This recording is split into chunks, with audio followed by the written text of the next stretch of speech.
Ayan, ako, lumalakas na naman ang ulan.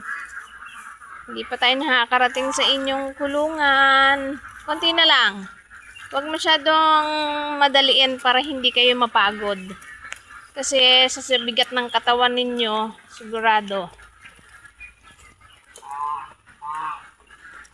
Ayan po, 3 weeks. Malaki dyan, 3 weeks. Ayan, Hindi pa kompleto ang kanilang balahibo. Ang pakpak nila may iksi pa din. Saan nandaan yan? Ayan. Follow the leader. Dali. Oh, ano na the leader? Follow the leader. Pasok mo na si Bihan. Dito na tayo sa inyong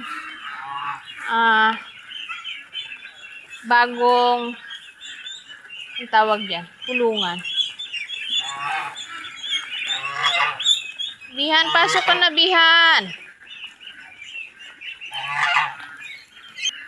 Ayan, nakakapasok na yung iba.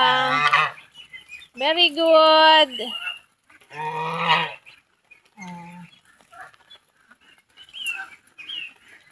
Andun na sila. Andun na. Wala na. Si Bihan na lang ang naiwan. Ha?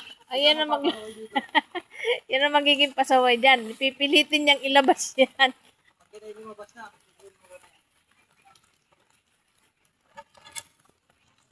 Yan. Nakakulong na sila dyan. Malawak naman yan. Kasi lumalabas sila sa kalsada. Kaya kailangan na silang ikulong.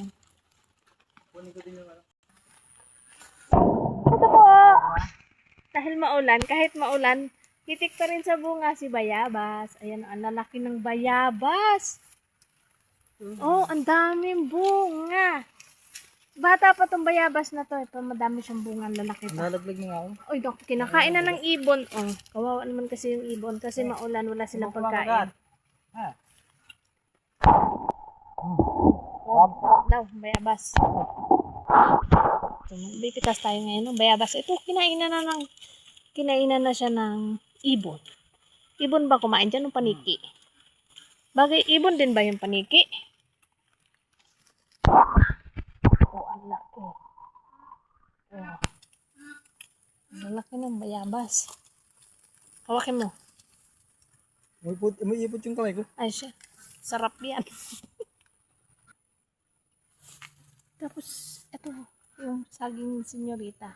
So, humihinog na siya, Ilang perasong humihinog. Yung iba, bumiyak na siya. So, ibig sabihin, pwede na siyang pitasin. So, dito talaga sa probinsya. Hindi ka magugutom. Huwag ka lang matakot sa damo. Kasi pag takot ka sa damo, hindi mo masusumpungan yan. Kasi mataas na yung damo dito. Kasi pagka ganitong tag-ulan, mabilis tumubo ang damo.